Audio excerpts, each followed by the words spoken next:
Good evening. Pak പ്രകോപനം തുടരുന്നതിനിടെ തുടർ നടപടികൾ വ്യക്തമാക്കാൻ പ്രതിരോധ വിദേശകാര്യ മന്ത്രാലയങ്ങളുടെ പ്രതിനിധികളുടെ സംയുക്ത വാർത്താ സമ്മേളനം അല്പസമയത്തിനകം ഉണ്ടാകും. പാകിസ്ഥാന് ഇന്ത്യയുടെ ശക്തമായ താക്കീത് ഘട്ടത്തിൽ പുറത്തുവരുന്നു. ഭീകരപ്രവർത്തനങ്ങളെ രാജ്യത്തിനെതിരായ യുദ്ധമായി കണ്ട് തിരിച്ചടിക്കുമെന്നാണ് ഇന്ത്യയുടെ മുന്നറിയിപ്പ്. അതിർത്തി സംസ്ഥാനങ്ങളിൽ കനത്ത ജാഗ്രതാ നിർദ്ദേശം നൽകിയിരിക്കുകയാണ്. അഫ്ഗാനിസ്ഥാനിൽ ഇന്ത്യ ആക്രമണം നടത്തിയെന്ന പാക് ആരോപണം താലിബാൻ ഭരണകൂടം തള്ളുകയും ചെയ്തു.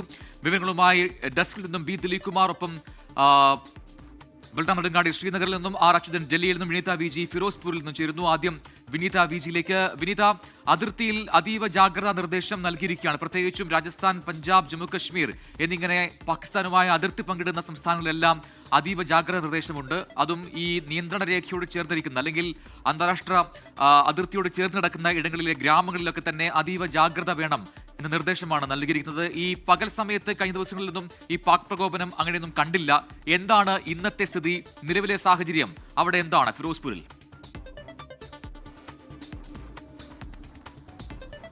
പ്രജൻ, ഫിറോസ്പൂരിൽ നിന്ന് ഞാനിപ്പോൾ അമൃത്സറിലാണ് എത്തിയിരിക്കുന്നത്. ഇവിടെ ഇന്ന് റെഡ് അലേർട്ട് പ്രഖ്യാപിച്ചിരിക്കുകയാണ്. അമൃത്സറിലും ഒപ്പം തന്നെ ബതിൻഡയിലും രണ്ട് മേഖലകളിലും റെഡ് അലേർട്ടാണ് പ്രഖ്യാപിച്ചിരിക്കുന്നത്. ജനങ്ങൾ ഏതെങ്കിലും തരത്തിലൊരു സൈറൺ മുഴങ്ങുകയാണെങ്കിൽ വീടുകളിൽ തന്നെ സുരക്ഷിതരായിരിക്കണം എന്നുള്ളത് തന്നെയാണ് ഏറ്റവും പ്രധാനപ്പെട്ട നിർദ്ദേശം. ഒപ്പം തന്നെ പ്രജൻ സൂചിപ്പിച്ചതുപോലെ ഫിറോസ്പൂരിനെ സംബന്ധിച്ചിടത്തോളം അവിടെ ഇന്ന് കടകളൊക്കെ പൂർണ്ണമായും അടച്ചിട്ടിരിക്കുകയാണ്. കാരണം ഇന്നലെ രാത്രിയോടുകൂടി ഉണ്ടായ ആക്രമണത്തിൽ ആ മേഖലയിൽ ഏതാണ്ട് 5 ഇടങ്ങളിൽ ഒരു വലിയ സ്ഫോടന ശബ്ദം കേട്ടു എന്നുള്ളതാണ് പുറത്തു വന്നിരിക്കുന്ന റിപ്പോർട്ട്. പല മേഖലകളിൽ നിന്ന് ചില ലോഹവസ്തുക്കളും ഒപ്പം തന്നെ ഡ്രോണിന്റെ അവശിഷ്ടങ്ങളും ഒക്കെ കണ്ടെത്തുകയും ചെയ്തിട്ടുണ്ട്. ഒപ്പം ഫിറോസ്പൂരിനെ സംബന്ധിച്ചിടത്തോളം ഫിറോസ്പൂരിൽ ഈ കർഷകരും സാധാരണക്കാരും ഒക്കെ താമസിക്കുന്ന മേഖല, അത് പാകിസ്ഥാനുമായി അതിർത്തി പങ്കിടുന്ന ഒരു മേഖലയാണ്. ആ മേഖലയിൽ ഇന്നലെ രാത്രിയോടുകൂടി ഡ്രോൺ ആക്രമണം ഉണ്ടാവുകയും ആ ഡ്രോൺ വീടിന് സമീപമുള്ള ഒരു കാറിൽ പതിക്കുകയും അവിടെ വലിയ അപകടം ഉണ്ടാവുകയും ചെയ്തിരുന്നു. അതിൽ 3 പേർ പരിക്കേറ്റിട്ടുണ്ട്. അതിലൊരു യുവതിയുടെ നില ഒരല്പം സീരിയസ് ആണെന്നാണ് നമുക്ക് മനസ്സിലാക്കാൻ കഴിയുന്നത്. അവരുടെ നില ഒരല്പം ഗുരുതരമാണ്. അവരെ ഉൾപ്പെടെ 2 പേരെ ഇപ്പോൾ ആശുപത്രിയിൽ പ്രവേശിപ്പിച്ചിരിക്കുകയാണ്. അവർ ഇപ്പോഴും ആശുപത്രിയിൽ തന്നെയാണ് തുടരുന്നത്. ഇന്ന് രാവിലെയോട് കൂടിയാണ് ഈ ഞാൻ നിൽക്കുന്ന അമൃത്സറിൽ ചെറിയ ഒരു പൊട്ടിത്തെറിയുടെ ശബ്ദം കേട്ടു എന്നുള്ളൊരു റിപ്പോർട്ട് ലഭ്യമായിട്ടുണ്ടായിരുന്നു. ഒപ്പം തന്നെ പത്താൻകോട്ടിൽ രാവിലെ 5 മണിക്കും പിന്നീട് ഗുരുദാസ്പൂരിൽ രാവിലെ 4:55-നും സമാനമായിട്ടുള്ള സ്ഫോടന ശബ്ദങ്ങൾ ഉണ്ടായെന്നാണ് റിപ്പോർട്ടുകൾ. ഗുരുദാസ്പൂരിൽ വലിയൊരു സ്ഫോടനം ഉണ്ടാവുകയും ആ മേഖല വലിയ രീതിയിൽ ഒരു ഗർത്തം രൂപപ്പെടുകയും ചെയ്തിട്ടുണ്ട്.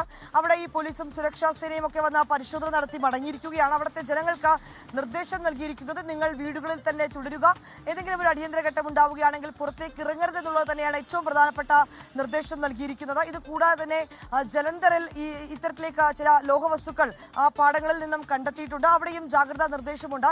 ഇന്നലെ ഈ പത്താൻകോട്ടിലെ ഏതാണ്ട് 20 പൊട്ടിത്തെറികൾ, ഏതാണ്ട് അത് 5 മിനിറ്റ് മുതൽ 6 മിനിറ്റിനിടയിൽ 20 സ്ഫോടന ശബ്ദം കേട്ടു എന്നുള്ളതാണ് റിപ്പോർട്ടുകൾ. ഞാനിപ്പോൾ നിൽക്കുന്ന അമൃത്സറിൽ ഇന്നലെ രാത്രിയോടുകൂടി 5 ഇടങ്ങളിൽ സ്ഫോടന ശബ്ദം കേട്ടു എന്നുള്ളതാണ് റിപ്പോർട്ടുകൾ. രാവിലെയും അമൃത്സർ കേന്ദ്രീകരിച്ചുകൊണ്ടും പത്താൻകോട്ട് കേന്ദ്രീകരിച്ചുകൊണ്ടും ഒക്കെയുള്ള ഒരു ആക്രമണ സാധ്യത പാകിസ്ഥാന്റെ ഭാഗത്തു നിന്നുണ്ടായിരുന്നു.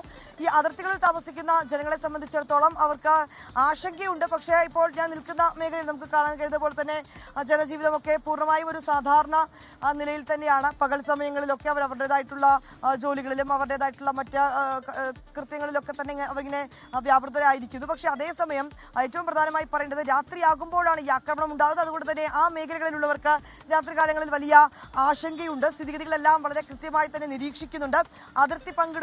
പാകിസ്ഥാനുമായി അതിർത്തി പങ്കിടുന്ന പഞ്ചാബിലെ 6 ജില്ലകൾക്ക് പ്രത്യേക മന്ത്രിമാരുടെ നേതൃത്വത്തിൽ അതിന്റെ ഉത്തരവാദിത്തം അവർക്കാണ് നൽകിയിരിക്കുന്നത്. അവർ കൃത്യമായിട്ടുള്ള അവലോകന യോഗങ്ങൾ ചേരുന്നുണ്ട്. അവിടുത്തെ സ്ഥിതിഗതികൾ വളരെ കൃത്യമായി തന്നെ നിരീക്ഷിക്കുകയും ഒക്കെ ചെയ്യുകയാണ്. ഒപ്പം ഇനി പ്രത്യേകമായിട്ടുള്ള ഏതെങ്കിലും ഒരു അടിയന്തര ഘട്ടം ഉണ്ടാവുകയാണെങ്കിൽ അതിനെ നമുക്ക് എങ്ങനെ നേരിടണം അടക്കമുള്ള കാര്യങ്ങളിൽ ഇന്നലെയൊക്കെ പ്രത്യേക യോഗങ്ങളൊക്കെ ചേരുകയും പഞ്ചാബ് മുഖ്യമന്ത്രിയുടെ നേതൃത്വത്തിൽ അതിനുള്ള ഒരുക്കങ്ങളൊക്കെ ഒരു ഭാഗത്ത് പൂർത്തിയാക്കിയിട്ടുണ്ട്. നമ്മൾ ഈ അതിർത്തികളിൽ ഞാനിപ്പോൾ വന്നത് ഫിറോസ്പൂരിൽ നിന്നുള്ള ഒരു അതിർത്തി മേഖലയിൽ നിന്നാണ് ഇപ്പോൾ ഈ അമൃത്സറിലേക്ക് എത്തിയിരിക്കുന്നത്. അപ്പോൾ ഈ അതിർത്തിയിലുള്ള ആളുകളുമൊക്കെയായി ജനങ്ങളുമൊക്കെ സംസാരിക്കുമ്പോൾ അവർ പറയുന്നത്, ഞങ്ങൾക്ക് വിശ്വാസമുണ്ട്, ഞങ്ങൾ ഇന്ത്യൻ സൈന്യത്തിൽ വിശ്വസിക്കുന്നു, നമ്മുടെ പ്രതിരോധ സംവിധാനത്തെ ഞങ്ങൾ വിശ്വസിക്കുന്നു എന്നുള്ളത് തന്നെയാണ്. പക്ഷേ എങ്കിൽ പോലും പെട്ടെന്നുണ്ടാകുന്ന ഒരു സൈറണം, ആളുകൾ വീടുകളിൽ തന്നെ തുടരണമെന്ന് പറയുന്നു.